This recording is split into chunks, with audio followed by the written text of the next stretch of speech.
Today on RC Guy Garage, as part of the Basics series that we're doing on the channel, we're working on the Traxxas MAXX and installing the WideMAXX kit. Part of the instructions within that kit was to change the rear shock weight oil from a 30 weight to a 50 weight. What I decided to do was to completely break down that shock in a video and show you, basically, the basics. If you're interested in learning about how I break down my shocks and or rebuild or change out fluid, stay tuned for this episode from RC Guy Garage, the basics. Let's just get into it.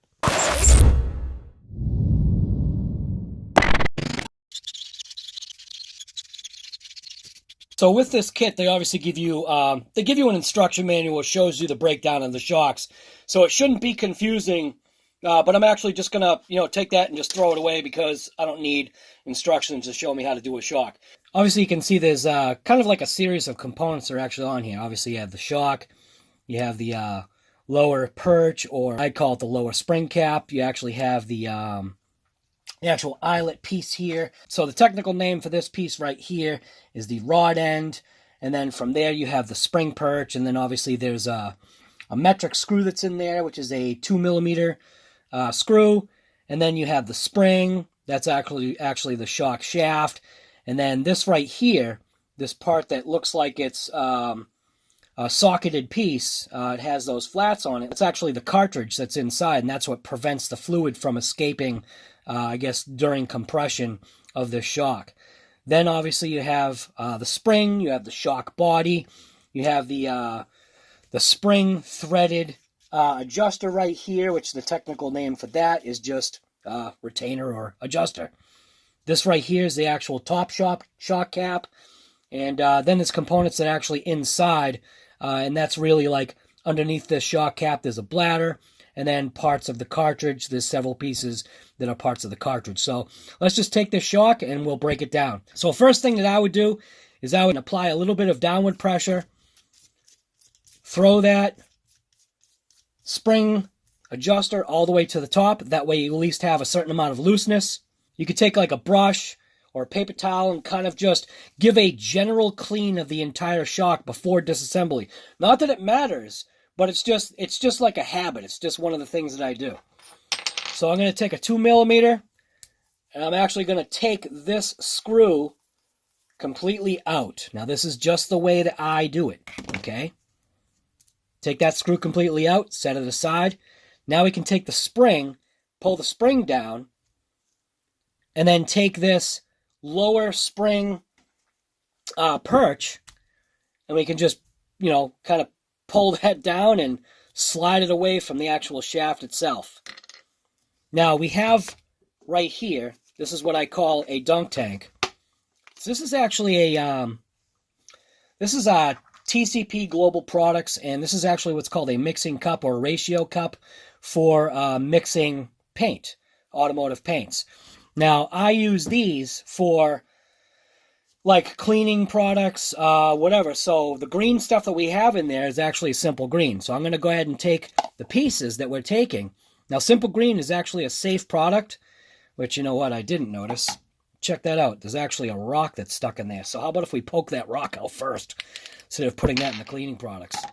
So I'm going to put all my pieces actually inside there, except for the spring. Now you can slide the spring off. So I'm just going to take a paper towel, and I'm going to wipe down this entire shock, body, piston, everything. Now, inspecting this lower section right here, which is what we call the cartridge, what would be important about inspecting this is making sure it's not wet. Now, it is normal to have a certain amount of grit that's actually on the bottom of that. That's not what we're looking for. We're looking for a wetness.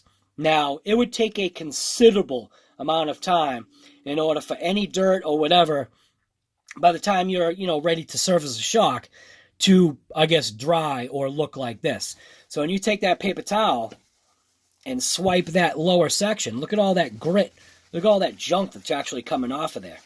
So the reason why I'm pre-cleaning this, like the entire shaft and everything, is because I'm going to throw all the parts in here and swirl them around. Now, granted, I am going to clean everything up after the fact, but why put extra contamination actually in your bucket? I'm going to take a paper towel so I can actually grip the actual body I'm going to take an Allen wrench, throw it through the eyelet. Now I'm using a smooth one. This actually slides all the way into the actual eyelet here, or the ball. And I'm going to spin this top cap right open. Now, I don't know if you heard it on camera, but I just heard the seal break. So very carefully just pull this apart.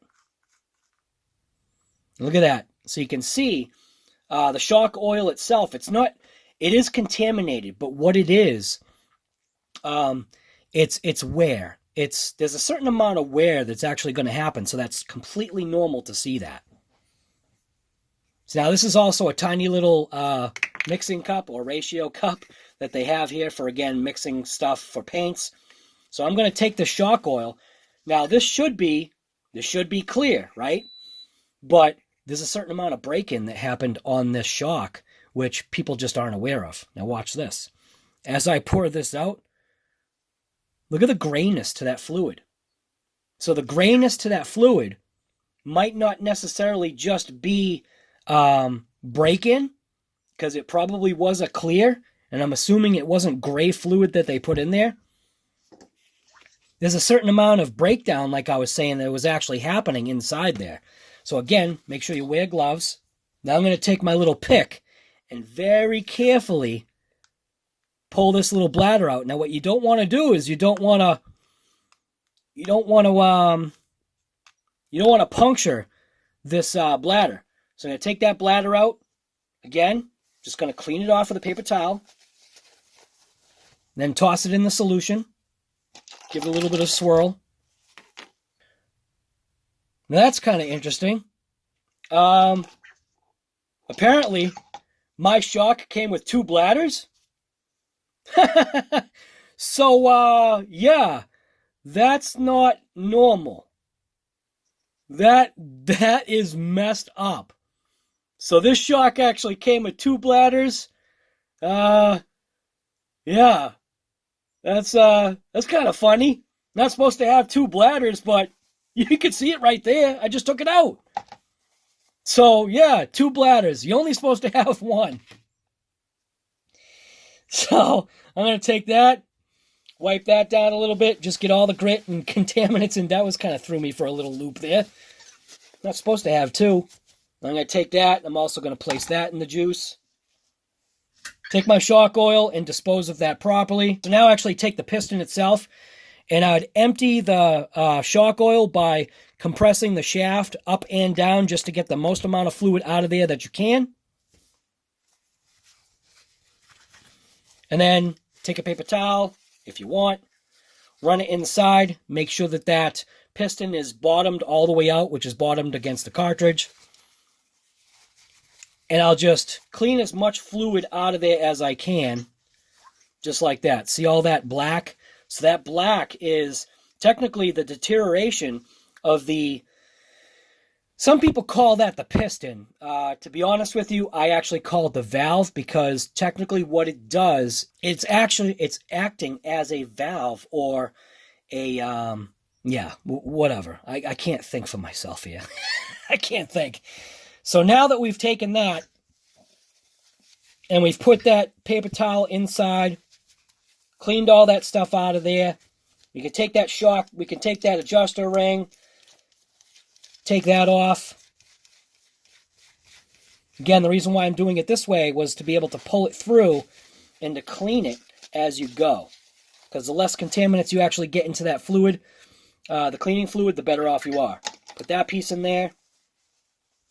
Now I'm going to take those special jawed pliers, they're those flat nose, put a paper towel or piece of rubber or whatever in between. I'm going to grab that shock shaft, take my Allen wrench, dive it inside, and I'm just going to unscrew the eyelet or rod end. And again, take this piece, do the same exact thing. Make sure you have plenty of paper towels. Clean it up the best you can. Throw it in the juice. Remove this cartridge. That just takes an 18 millimeter wrench or socket or whatever you got, And I'm just going to use a box end wrench. I'm going to grab a hold of the actual shock body itself, which is this piece right here. And I'm going to unscrew it counterclockwise. It doesn't take much. Now pay attention to how, pay attention to the tightness of how you're taking things apart, because that's kind of the tightness that you want putting things back together. Because you don't want to crush or gall or destroy threads. Now as we take this cartridge apart, you can start to see a blue O-ring revealed, which is the seal. It's in between the shock body and the cartridge so that fluid doesn't escape that way. Take that all out. Set that aside. Now just take your paper towel, right, that we had stuffed in that end. Pull it all the way through. Take your shock body. Throw it in the juice. Now this is your cartridge. So this is comprised of several components. We're going to take that shaft and we're going to push it all the way out. Be very careful, because if you just rip it out, you could destroy the actual O-rings that are actually inside of here. So just be very careful when you do this, and just take your time and just take it out. The threads are slightly smaller than the shaft, so you should be okay, but try to just pull it out, I guess, in a straight, uniform way. Now take your paper towel, clean off your parts. Now this, we should actually see some black, I'm hoping. Don't make a liar out of me here. Yeah, a little bit of black right there, see? So just clean things the best you can. Now, under normal circumstances, there's absolutely no reason to separate this little plunger piece right here, which is I'm calling the valve. The reason why I'm calling it the valve is you can see several holes in here. Now pay attention, if you do take this apart, remember the orientation of how this goes, because it is very slightly different than the backside. When you look at the backside, there's 3 depressions missing. So see this piece right here? That's a little depression. Now if you install this upside down, you have the potential of trapping air bubbles actually inside the shock. So we're going to take this as its unit, and we're actually going to put it right in the juice. Now here's the shock cartridge. Now this has several pieces as well. Now in order to get that little O-ring off, what I do, take all the oil off. Remember to wear gloves. Now I'm going to take that little pick that we got. Remember the link is in the description to that video. And I'm going to actually squeeze or force that O-ring up, and then take my little tool, place it inside in between the O-ring and the cartridge, and then just very carefully pull that O-ring off, and then drop it on the ground. And I just got to take it and put it in the juice. Take again, paper towel, just try to keep things clean. Get all the oil and contaminants off best you can.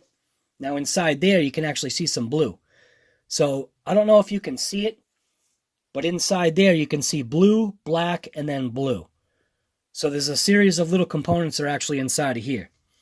So in order to take this apart, what you need is a little needle nose plier. You go in, you can actually pull out this piece right here, which is basically just a kind of like a clip. So they're actually calling it a bushing clip. So again, clean things off. And I'm only putting it in the juice just to make things clean. Now I'm going to take this pick, which has not quite a 90 degree, and I'm going to place that inside there and actually pop up. It will pop up. Come on, stop making a liar out of me. It does work, I'm telling you. Just giving me a hard time. So there we go. Just very carefully pull that piece out right there, which what they're calling that is they're calling that the bushing, or I want to say that's like the locking bushing. Clean that piece or throw it in the juice. Then we've got an X ring, which is this piece right here. Throw that in the juice. Next, we have another plastic bushing or a spacer, which is that piece right here. Throw that in the juice. Then we have one last O-ring that's in there. Just be very careful if you're using a sharp pick. Very carefully pull that out. Put that in the juice. Then take this piece. Paper towel's your friend. Take a paper towel. Jam it inside the hole. Clean it all up. Hopefully you'll see some black gunk. Don't make a liar out of me. Better be some black. Yeah, there we go. See? Got some black gunk in there. So, and technically, so what that is it's actually this piece breaking down from the actual shock shaft itself, sliding in and out of that little base plate or a base cap or whatever you want to call it, or cartridge assembly. We'll take that, put that in the juice. Make sure you dispose of your oil. Don't throw it on the ground and don't throw it in the sink. I'm going to take a little bit more simple green. Spray it down. Take my shock cap out of there, or my shock body. Clean it up. Now, I'm not going to go through the process of cleaning everything. You just kind of got to figure that out on your own. It's very easy to do, but I just use paper towels. Make sure to get any pieces of paper towel out of there before you reassemble things. Just make sure to check the threads. Make sure there's nothing, you know, funky looking in there, and then we'll start the reassembly. Just swirl all your parts, like I was saying. Put the cap on. Boy, isn't it funny that we actually had an extra piece of bladder? That is weird. Now it should clean all the pieces, just like that. In cleaning all this stuff, I am going to take it a little step further. I am going to take this off. The only reason why is because it might be easier just to show you how I clean the actual shafts themselves. So I'm just going to take this little piece off. So it's a little nylock with the valve, or piston, people call it. Tiny little O-ring. Then you have the shaft itself, right? So I'm going to show you something. Now, looking at that shaft, it actually looks nice and clean. Well, check this out. So this is a product. It's called Semichrome. It's actually made in Germany. I have had and used this stuff for so many different things. It actually meets military spec. So we're going to open this up.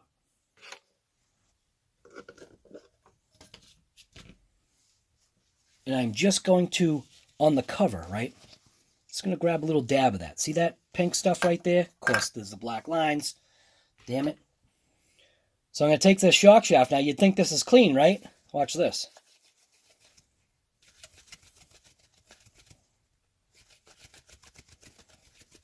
This is why I do this. This is just what I do. Look at that. Look at how nasty that is. So technically what we just did is we actually just polished the shaft. We got all the fine scratches off of that, and I'm going to do it one more time. See, just a touch of it. Place it in. See, nice and clean. And what I did is I did rotate. So we were holding this side first. Now we're holding this side. So we can go ahead and get the whole entire shaft nice and clean. Look at that. So we are polishing the shaft. Then just go ahead and wipe it all down.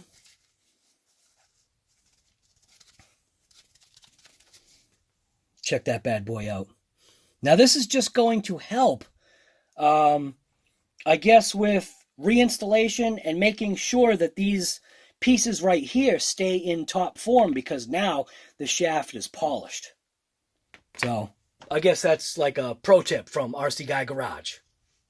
So per the instructions, Traxxas is actually recommending going from the stock weight fluid, which is apparently a 30 both front and rear, and switch it out to a 50. So I have a 50 shock weight oil right here, and this is actually what we're going to use. This is actually Team LOSI Racing. Hopefully Traxxas doesn't have an aneurysm here. But I'm also going to use this kind of as an assembly lube as I assemble this shock. That way things kind of, I guess, stay copacetic, you know? So here's our 50 weight oil. And I'm going to start off with the actual shock shaft itself. We're going to install the piston, or the valve. So here's actually, technically, this is like the valving that's inside the shock. What I will recommend, right, which I feel is fairly important, is when you are installing this actual piece. So you can see there's these little dents. There's like 3 dents right here. Now when installing this together or reassembling this, I'm actually going to place that facing towards the cap. And the reason for that, if there were any kind of air bubbles potentially getting trapped, if it was this way, right, because this is the end that actually faces the actual shock cap and it's facing up, I feel as though you could potentially get bubbles trapped in those little pockets. So first what we'll do, first thing, we'll take that tiny little washer, we'll install that washer right onto that right there, onto the shaft. I'm going to take a drop of shock oil and just place it right on top of the threads that actually right on the shaft right there. Next, I'm going to take that piece, I'm going to take that valve, I'm going to install it onto the shaft. Then take that little lock nut, install that onto the threads. Now everything's already lubricated. I'm going to use that 5mm that we used to pull the actual lock nut off. Then I'm going to grab my paper towel, place it inside so I can grip the actual shock shaft and not mar it. Then I'm just going to tighten it down. We're not looking for crushing strength. We're just looking to tighten it down. And now by doing that, by placing something that was actually on this shaft, I mean, look at how that shaft gleams after we cleaned it like that. Now, see, this is the reason why I do this. But this is also why different manufacturers recommend complete either shock boots or the boots that actually cover over the shaft, just to kind of keep things clean, because what can kind of ruin those gaskets or seals, like this gasket right here, which they're calling an X-ring. It's not going to focus on it, but the way the actual ring is designed, or this little O-ring is designed, it actually kind of mimics like an X shape when looked at this profile. Now we can take our cartridge housing, which is what this piece is right here, and we can start assembling that. Again, I'm going to do that thing. I'm going to use a little drop of assembly lube. I'm actually going to put a drop right inside and let it kind of drip down to the actual base inside. So as I assemble things, like this little X-ring right here, we can put that X-ring in place. And you can actually use the shaft to place those components down and in. Now there is no up or down. You just want to make sure that it seats flat, actually inside to that base all the way down the bottom. And you can verify that by actually looking in the hole and seeing that there's no gap in between that little blue X-ring and the actual cap. Now you can see everything inside is all wet, and that's because of the first couple of drops of that, I guess, shock oil, or what I'm calling assembly lube. Next, you can take the spacer, which is made out of some type of plastic. We're going to install that. Do the same thing. Press that down into place. We'll take that next X-ring. We'll place that inside the cartridge. We'll seat that down into position. Next, we'll take what's called the bushing. Install that into place. Now, when you install this, I should probably actually show you. There is an orientation that this actually goes in.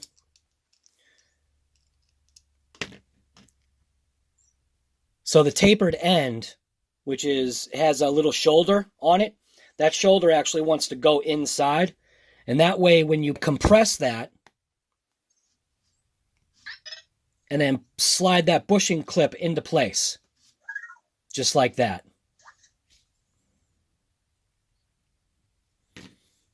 So we'll take our O-ring, again, making sure that things are, semi-lubed. Make sure you wear gloves. Carefully slide that blue O-ring into place. And now your cartridge is fully assembled. Next, we'll take the shock body, which is this piece right here, which is a threaded shock body. And this is where a little bit of assembly lube might help. Just put a little bit on the threads right there.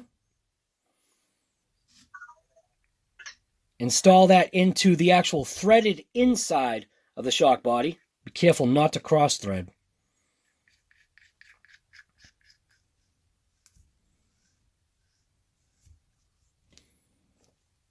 Now, you don't have to crank this down using Arnold Schwarzenegger strength. We are using that 18 millimeter, and I'm just going to apply a little bit of tightening force on it. You just don't want to over crank, because obviously what you're doing is you could be what's called galling the plastic threads. So now that we see that that's all set, I'm going to actually take a drop of oil and just put a drop of oil right down inside that hole. And what that should do is lubricate this piece, which is the actual piston. When we install this, it'll help with the lubrication so that we're not getting, I guess, a dry fit. The other thing that I'll do is I'll put a little bit of shock oil actually on these threads, because the threads are actually what's going in first. And I'm going to stab that right inside the shock body carefully. Just press it down into place. And we're good to go. Now just take a clean paper towel and just clean off that excess fluid that may be on the shock shaft or actually on this cartridge end cap. Next, we'll take those flat nose pliers, needle nose pliers that I told you that, we did that kind of like tool video. And I want to now install what's called the rod end. Okay? Now, obviously, you can keep things upside down right now because we don't have any fluid in there. But the big thing is not marring that shock shaft. And that's why you put a protection in between the shaft and the actual tool itself. So we'll hold that in place. We'll screw this rod end back on. And what I like to do is take one of my Allen wrenches or my Allen key, whatever you want to call it here, and just give it a spin and spin it on until it settles down. And then as far as tightening, you're not going to be able to over tighten this in a sense, because especially with how we polish that shaft, we're just getting, I guess, a snug fit, and we're not going to ruin any of the threads. Again, no Arnold Schwarzenegger strength needed here. So now that that's installed, now we can actually use that brand new vise that we got. What I'm going to do is I'm going to put it actually on the cardboard right here. Just like that. Tighten it down.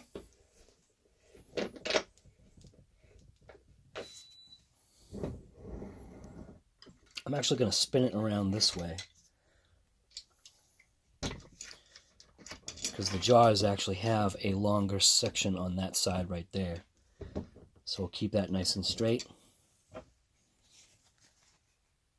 Install that shock shaft right on there. Make sure that the actual shaft or the piston is actually bottomed out towards the bottom. Put that paper towel on. And this is just to hold the shock in place. Okay, it's not about, cranking anything down. Now we're going to take fluid. I'm just going to fill it up. Now I'm going to put the fluid in there so that it's just right towards the tip. I want to say it's like, looks like it's like 3/8 of an inch away. Now just loosen that up. Slide your shaft out. And we want to actuate the piston very slowly to drive any potential air bubbles actually out.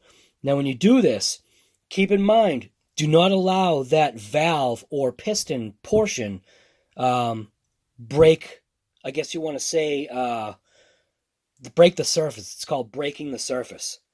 So actuate, see that bubble right there? So we had a bubble come out. We got another bubble coming out. And you can see the fluid has actually changed level. So we're actually going to refill it a little bit more. Just like that. We'll actuate that shock shaft again, very slowly, making sure not to break that surface. I think they call it surface tension. See? See the bubbles coming up? Look at those bubbles. Keep actuating. Do not break the surface tension. See? More bubbles. Check that out.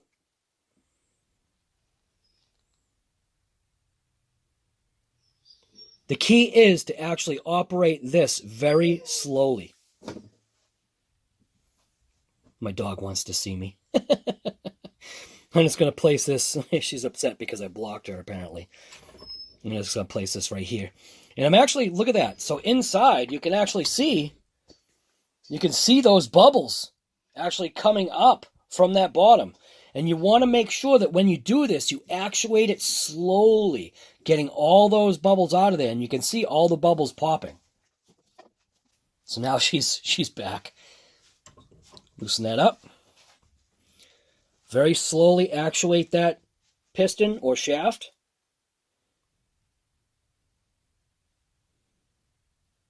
The whole point is to give it time.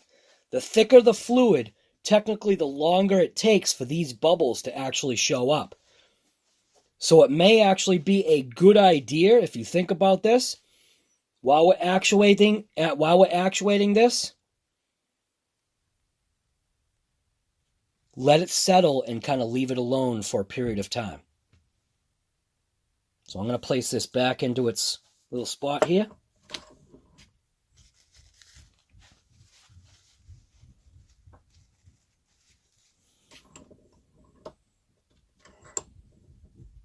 See those bubbles?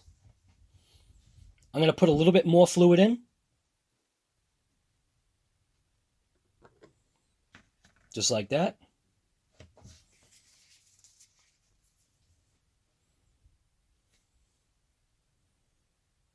And over time, those bubbles, they'll actually pop or raise to the surface.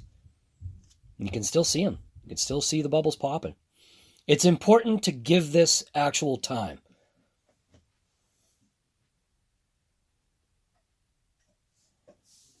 See those little bubbles in there? See what it's doing? This is the whole point of giving it time. Look at all those tiny little bubbles just popping. Now, you don't really need to watch the video of popping bubbles, so we'll stop it right here. Actually, I said I was going to stop it, but shouldn't I actually just speed it up? So we're just going to let it do its thing. Now what I did is I made it so that, zoom this out, I made it so that there was enough. You are going to lose fluid during this whole process, but the whole point is to not have any bubbles actually inside of the shock body. So when you actually put this little bladder piece on, which is what the technical name of this piece is, some people call it a gasket, but it's actually a bladder, which you want to make sure stays clean.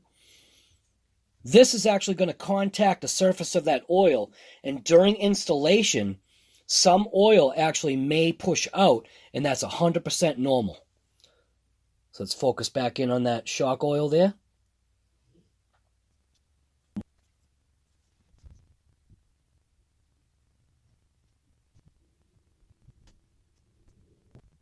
So the camera had actually stopped during, I guess you want to call it that little time lapse, but it's close enough to being done.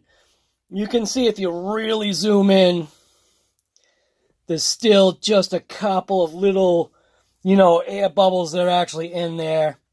And unless you want to wait for a couple of hours for those bubbles to completely escape, you kind of get the idea. The whole point is that, all right, the whole point is during this time is that it actually sometimes takes time to do certain things, and you need to prepare for that. Let's just continue on with the rebuild, or fluid change. So this vise actually works out absolutely mint. Like I had said, I'll leave a link right there that actually directs you to a couple of the tools that I bought and where I got them from. So now that that's all set, the next thing, one of the things that I probably should have done first was I probably should have thrown this ring on. But either way, it doesn't matter. Just make sure you don't get any contaminants inside of there. Everything is all clean, so it should be good to go. When you do install this ring, make sure you actually put it this end down, which that's actually where the spring kind of, I guess, sits or seats. So we'll go ahead and we'll just screw that down. Just pretend you're not seeing this part right here. Now I'm going to screw that down all the way just for now. Not that you have to. Top off the fluid. Right to the top there. Take our little bladder. Install our bladder piece. Now take our top, which we'd actually put some oil in. Carefully screw this down. Now you may get fluid actually weeping out of the hole. That's actually the way this is designed. See if I can see right there. See how the fluid's actually coming out? So that's actually the way this is designed. Now let's go take a paper towel and grab a hold of this. Put my Allen wrench inside. Give it a tweak. No Arnold Schwarzenegger strength really needed here. You don't want to crush that bladder. And there you go. Wipe it all up. Now I'm going to take that adjustable spring tension collar, boost that all the way up to the top. Now's the perfect time to take your upgraded spring, which this is actually for the Traxxas MAXX. This is the Traxxas GT-MAXX shock. We're going to install that spring with the blue side facing up just because that's how I want to do it. Take your bottom cap right here, which is actually just called I call it a lower spring cap, but the technical name is a spring perch. We're going to install that into place. Now we can take our screw, let the spring contact that spring perch, take our screw, put that back into place.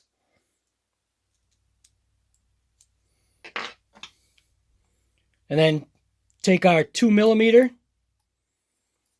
and retighten that screw all the way down. Remember, no Arnold Schwarzenegger strength here. That's not what it's about. Cappy shock. Cappy shock oil.